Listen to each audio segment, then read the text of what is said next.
Je ne compte plus le nombre de fois où vous m'avez demandé si j'allais parler du tome 2 du manga Wakfu la Grande Vague. Faut me comprendre, difficile d'en parler quand c'est tout frais, ce serait une insulte envers Katian et l'équipe en charge du manga. Mais bon, ça fait maintenant un bon moment que le tome 2 est disponible, je pense que je peux me permettre d'en parler et d'en faire l'analyse de ce tome qui lance la narration d'un Crossmose qu'on ne connaissait pas jusqu'à aujourd'hui. Des éléments qui montrent la volonté qu'a Tot de clarifier des choses obscures du Crossmose en implantant du lore bien particulier, notamment concernant la source et l'amant de la grande déesse. Mais ça, on aura tout le temps d'y revenir dans la vidéo. En attendant, n'hésitez pas à nous rejoindre sur le Discord Ankh Animation, le Discord référence de tous les fans de l'animation Made in Ankama. Avec tous les projets qui arrivent, c'est l'endroit parfait pour s'y retrouver et partager votre amour du Crossmose. Allez, je sais que les longues introductions, vous détestez ça.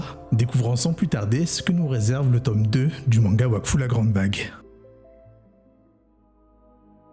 Avant d'entrer dans le vif du sujet, permettez-moi une petite piqûre de rappel sur ce qu'il s'est passé dans le tome 1. On y découvrait une histoire concentrée principalement sur Yugo et Amalia confrontés à des problèmes politiques internes au royaume Sadida, qui a du mal à pleinement accepter la cohabitation avec les Héliathropes. Malgré ça, certains mariages entre les deux peuples vont être célébrés, amenant forcément un mélange qui changera le visage du royaume dans un avenir très proche. Ajoutons à ça Aurora qui semble avoir des vues sur le trône du royaume Sadida, du fait qu'elle prétend être enceinte d'un enfant du défunt roi Armand. Pour cela, elle est accompagnée de son père, le roi Osamodas, qui lui prodiguera ses conseils avisés pour réussir son coup d'éclat. En parallèle, des choses bien plus épiques se formentent avec Rugalo Razalar, qui n'entend pas laisser Yugo continuer à mettre le monde en danger. Il semble être au courant de beaucoup de choses, certainement dû au fait de sa longue vie d'immortel, et pour réussir sa mission, il ramènera Julite d'entre les morts contre 1000 vies. Mais elle semble être devenue comme un pantin à la solde de Razalar. Elle lui obéira sans sourciller et réussira même à empoisonner Yugo en se faisant passer pour une servante Sadida. Amalia, pensant que c'était encore un coup d'Aurora, se déchaînera et la pulvérisera, contraignant elle et son père à fuir le royaume. De son côté, Yugo peinera à rester en vie, mais grâce à ses Dofus et surtout grâce à Adamai, il tient tant bien que mal l'effet du poison. Ce sera malheureusement pas suffisant, et c'est dans cette situation que Razalar va faire son apparition pour aider Yugo à surmonter les douleurs du poison. Bon là c'est bon, on a fait grosso modo le tome 1, c'est sur cette situation qu'on reprend dans le tome 2 et on comprend bien mieux pourquoi Rugalo Razalar a fait ça. Il connaît Yugo impétueux et sait qu'il n'aurait jamais pu avoir une discussion posée avec lui dans une situation normale. C'est pourquoi il vient en tant que sauveur pour gagner sa confiance et surtout pour calmer ses ardeurs. Bien trop concentré à survivre à son empoisonnement. Il révélera des choses incroyables car comme j'ai pu le dire un peu plus tôt, il a l'air au courant d'absolument tout. C'était à s'imaginer Tot introduit en lui pour nous donner certaines réponses à des questions qu'on se posait tous depuis la saison 4. On sait désormais que la grande déesse a cherché à accomplir sa vengeance en sortant de son exil. Pour ça, elle s'est présentée dans l'Inglorium et a libéré son amant qui en a profité pour tout ravager. Et quand je vous dis que Tot s'est mis dans la peau de Razalar, c'est vraiment peu dire, parce qu'à un moment on s'est tous posé la question de savoir si ce fameux amant n'était pas le grand dragon en question. Ce à quoi Razalar répond, inutile de me regarder de cette façon, je ne vous dirai rien. Compliqué du coup d'être sûr de son identité, mais au vu de ce qu'il a pu nous dire durant notre interview, selon quoi le père de Yugo ne serait pas forcément celui que l'on croit, l'identité de l'amant de la grande déesse est très ambiguë. Il n'empêche qu'il doit avoir une force surréaliste pour avoir réussi à détruire l'Inglorium et mettre en fuite les dieux. Et je sais que ceux qui jouent à Waven savent déjà de quoi je parle, mais je préfère garder ce morceau pour une autre vidéo. En tout cas, Razalar finit en rajoutant quelque chose de très intéressant concernant Arrebourg et Rotalstrom, très certainement vis-à-vis de ce qu'il va se dérouler dans la saison 5. Mais là, pour le coup, je vous ai déjà concocté une vidéo retraçant ce qui devrait être l'histoire de la saison 5 de Wakfu. Ce qui est sûr, désormais, maintenant qu'on a eu cet échange, c'est que Razalar semble avoir pris en grippe Yugo et Adamai aussi par la même occasion, parce qu'il estime que sans les Héliathropes et leurs armes, le monde des 12 serait bien plus paisible. Et en réalité, peut-on vraiment dire qu'il a tort ? De Nox avec l'Héliacube en passant par Kilby, au repos l'alter ego de Yugo réalisé grâce à la puissance des Dofus Héliathropes, Ogrest qui manipulé par Oropo a saccagé le monde, ramenant même les dragons à leur état primitif expliquant pourquoi ils étaient si dociles et aux ordres d'Ogrest, les Nécromes de Tauros et bientôt Arrebourg et Rotalstrom à cause encore une fois de l'Héliacube, il est clair que les Héliathropes n'ont pas fait les beaux jours des Douziens.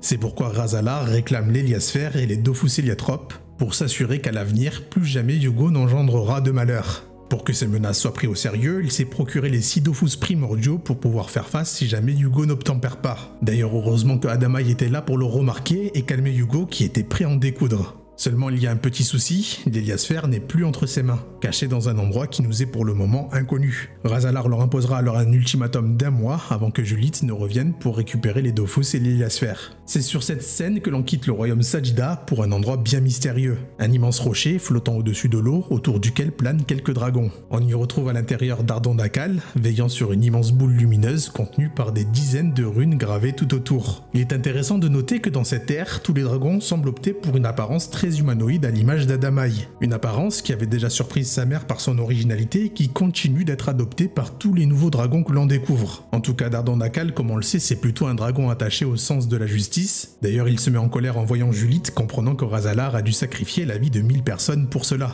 La justification de Razalar est intrigante. Pour lui, Julite est essentielle pour la réussite de son plan. Mais à mes yeux, outre le fait qu'il soit lié à Joris, je ne lui vois aucun attrait particulier justifiant cela.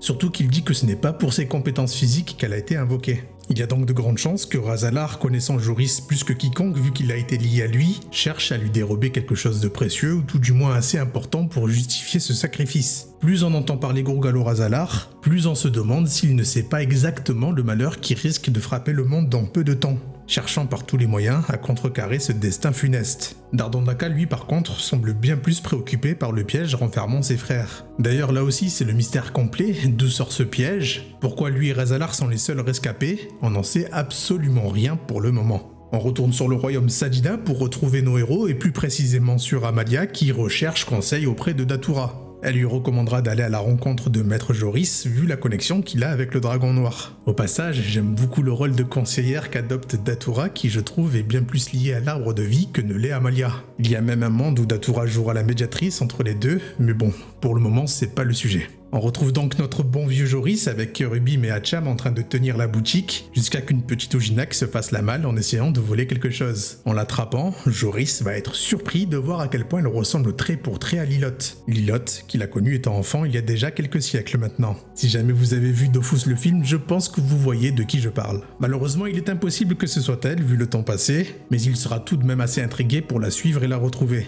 Un heureux coup du sort, car grâce à ça, il va la délivrer ainsi que tout un tas d'enfants qui ont été molestés par un tyran qui profitait de leur situation pour les garder sous sa coupe par la peur et profiter de leur larcin ainsi que de leur mendicité pour se faire des kamas. Heureusement pour eux, Joris va les secourir et leur offrira même le gîte. Mais à peine il mettra un pied chez lui que Louis, le chouchou maison de la famille, lui annoncera la visite des souverains du royaume Sajida, Hugo et Amalia. Ils lui expliqueront la situation et comme on aurait pu s'y attendre de la part de Hugo, il ne compte absolument pas répondre à l'ultimatum de Razalar, bien au contraire. Il veut le prendre au dépourvu et se présenter à lui avant la date butoir de l'ultimatum. Joris comprenant la situation et connaissant Razalar de longue date, il dévoilera alors son passé, l'identité de sa mère, Julite la bouchère de Brakmar, le complot des Supermages pour que l'union entre Jage, son père et Julite se termine, et comment Grogalo Razalar s'est réfugié dans le corps de Joris, créant une connexion particulière. Au fil de la discussion, ce qui est rapidement sorti comme une évidence, c'est que la confrontation était inévitable pour notre plus grand bonheur. Il fallait donc le retrouver, et c'est à ce moment-là que Joris nous sort quelque chose d'énorme pour nous fans du Cosmos, l'indication d'un endroit magique, à l'origine même du monde des 12, que l'on appellera la Source. Une information folle, car jusqu'alors pour nous c'était les 12 dieux qui avaient façonné le monde petit à petit. On comprend donc que cette fameuse source, c'est l'immense caillou qui flotte dans les airs et où sont prisonniers les 4 dragons primordiaux.